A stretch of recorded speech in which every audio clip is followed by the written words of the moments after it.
Hello everyone, this is Jaya. तो आज हम पढ़ेंगे classical theory of management and मैं आपको इस वीडियो में विथ नोट्स आपको प्रोवाइड करूँगी एंड मैंने आपके लिए पूरा नोट्स प्रिपेयर किया है एंड इम्पॉर्टेंट पॉइंट्स को हाईलाइट भी कर दिया है। सो आप मेरे वीडियो में अंत तक बने रहना। मैं इस वीडियो में हेनरी फ्यूल का 14 प्रिंसिपल जो है उसको भी एक्सप्लेन करूँगी एंड आप थोड़ा कॉपरेट कर लेना बिकॉज मैं फ़ोन से इस वीडियो को रिकॉर्ड कर रही हूँ। सो स्टार्ट करते हैं।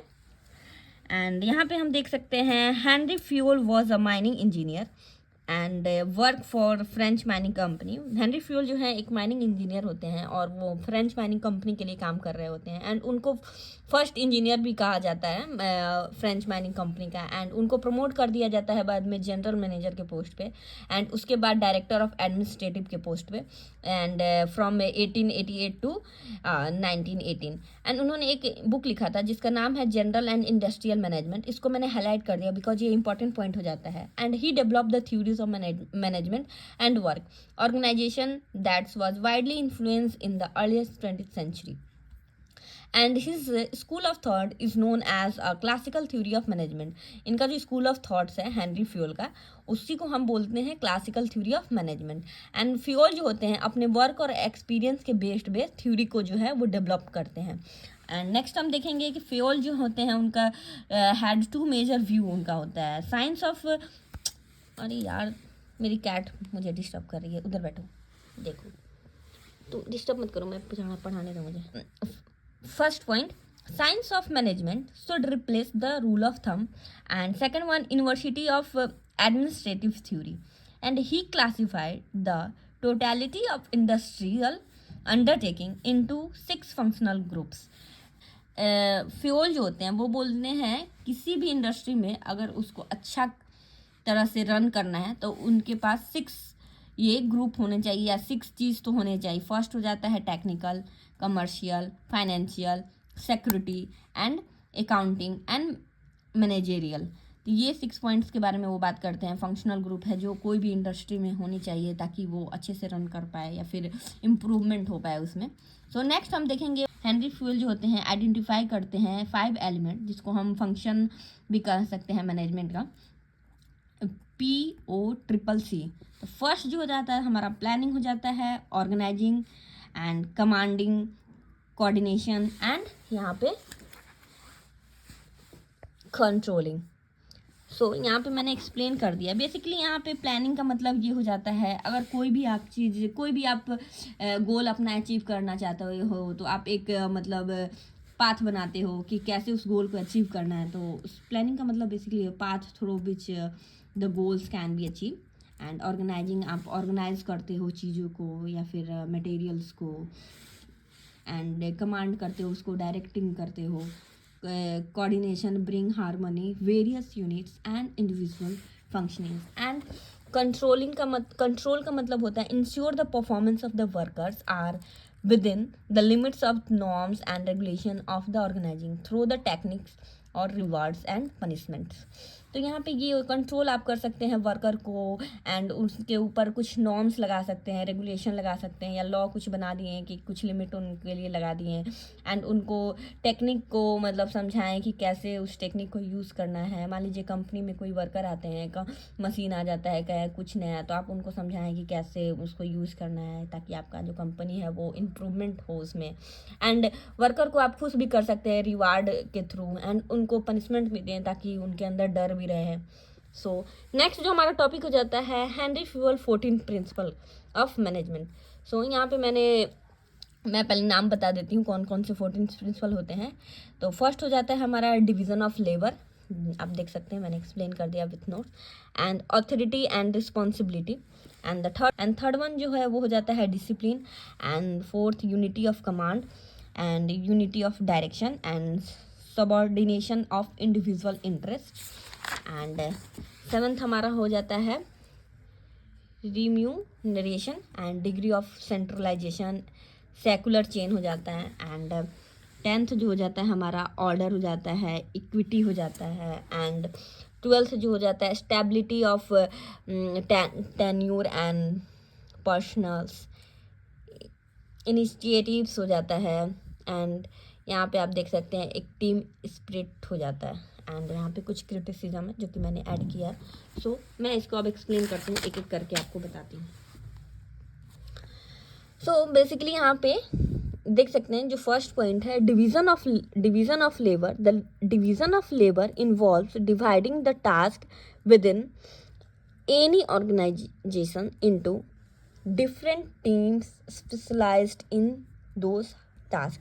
जैसे डिवीजन ऑफ लेबर बेसिकली ये हो जाता है, मतलब जैसे बर्गर किंग जो है, कुछ कंपनी का मैंने नाम लिख दिया है। सो मतलब डिवीजन ऑफ लेबर का मतलब यही होता है, जो भी वर्कर है जिस फील्ड में वो उसका स्किल्ड जो होता है डेवलप्ड होता है, उसको उसी फील्ड में काम करना चाहिए। सो यहाँ पे डिवीजन ऑफ लेबर जो हो जाता है कोई भी कंपनी के लिए सबसे इम्पोर्टेंट हो जाता है। एंड ऑथराइज एंड रिस्पॉन्सिबिलिटी का मतलब ये हो जाता है कि Fayol defined authority as the right to give order and obedience. यहाँ पे मैंने एक्सप्लेन कर दिया है। A manager should never be given authority, responsibility, and also should never be given responsibilities without the associative authority to get the work done.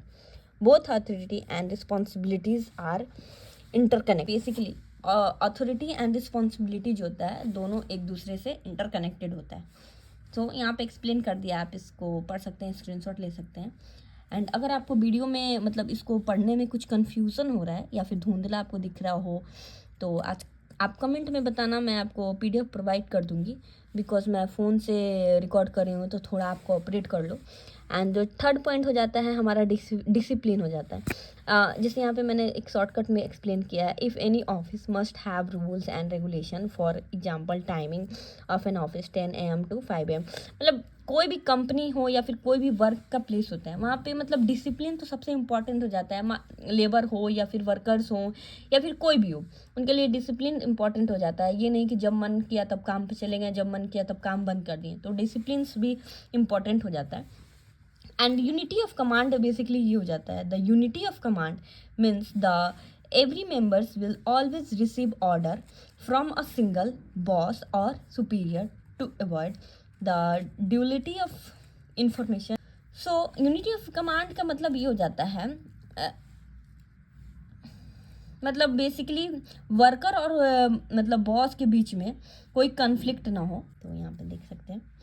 And unity of direction जो होता है वो suggest that all employ works towards the goal and all activity must lead to be a manager responsible for the plan. Unity of command को मैंने यहाँ पे explain कर दिया। So subordination of individual interest in any organization, the company interest must always be privileged and over the particular interest of the owner and employee. Focus on organizational companies interest। Basically यहाँ पे ये बोला जाता है subordination of individual interest. Basically यहाँ पे बोला जाता है कि कंपनी के इंटरेस्ट पे फोकस किया जाता है, ना कि किसी इंडिविजुअल के या पर्टिकुलर के इंटरेस्ट पे। सो नेक्स्ट हम देखते हैं। अरे तुम छोड़ो, देखो बिल्ली मेरी पकड़ ली है पेज को, चलो हटो, छोड़ो इसको, डिस्टर्ब करके रख देती है।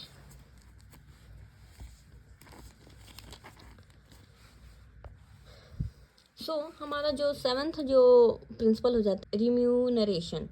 Payment should be fair and just and यहाँ पे मैंने 2 बार एंड लिख दिया। And afford certification of both personal and organisation. And 8 जो हमारा प्रिंसिपल है, degree of centralisation in the concentration of power decision making in the top hierarchy boss. तो इसको मैं एक्सप्लेन करूँगी। एंड 9th जो हो जाता है हमारा स्केलर चेन हो जाता है, जिसको मैंने एक डायग्राम के थ्रू भी आपको समझाऊंगी। स्केलर चेन बेसिकली ये हो जाता है, hierarchy is the order in the lines of command from the highest table where the director and manager are located. And यहाँ पे एक मैं पिरामिड के थ्रू बता रही हूँ कि स्केलर चेन क्या होता है। तो यहाँ पे लोअर लेवल हो गया, यहाँ पे मिडिल हो गया, यहाँ पे टॉप हो गया। तो लोअर पे हो जाएगा लोअर एम्प्लॉयज़ होंगे, मिडिल लेवल पे हो जाएंगे मैनेजर, यहाँ पे टॉप मैनेजमेंट हो जाएंगे। तो यहाँ पे हम ये भी देख सकते हैं कि मतलब कोई भी अगर इश्यूज़ होता है तो यहाँ से कोई भी मतलब यहाँ पे अगर पहुँचना चाह रहा है, मतलब कोई भी इंफॉर्मेशन बॉस को देना चाह रहा है, तो लोअर एम्प्लॉयज़ जो होते हैं यहाँ से top to bottom to top level information जाती है। एंड कोई भी ऑर्डर देना होता है तो टॉप से बॉटम की तरफ आता है।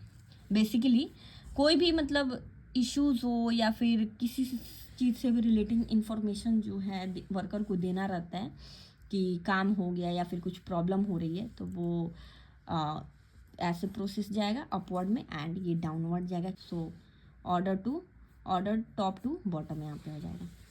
सो इसको मैंने यहाँ पे एक्सप्लेन भी कर दिया है, आप देख सकते हैं। एंड हाँ, यहाँ पे एक इम्पॉर्टेंट है, मान लीजिए कोई इमरजेंसी सिचुएशन पड़ जाती है, तो इमरजेंसी मान लीजिए यहाँ से यहाँ गए, इनको बताया, फिर ये यहाँ बताएंगे, लेकिन इमरजेंसी सिचुएशन है कि नहीं तुरंत यहाँ से यहाँ पे हमको बताना है। सो इसके लिए हम एक गैंग प्लैंक प्रोसेस है।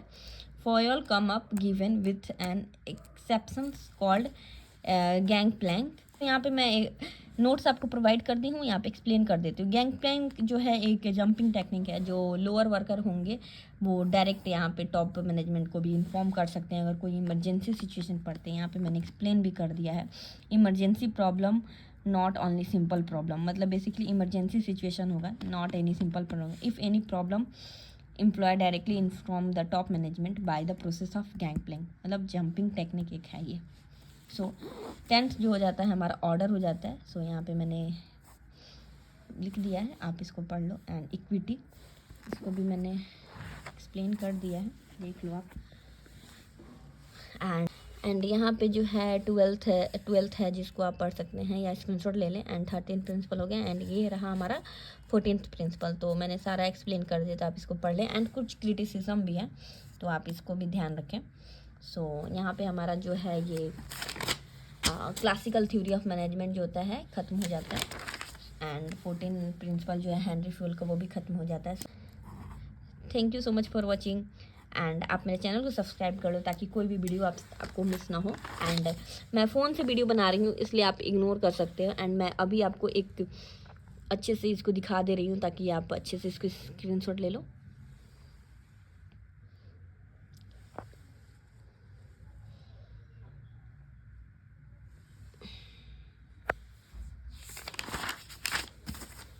एंड कोई भी आपको क्वेरी हो या फिर कोई भी प्रॉब्लम हो रही हो, तो आप मुझे कमेंट में बताओ ताकि मैं आपके लिए नेक्स्ट कमेंट में बताओ।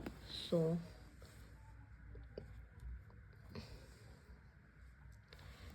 चलो ठीक है, thank you so much for watching.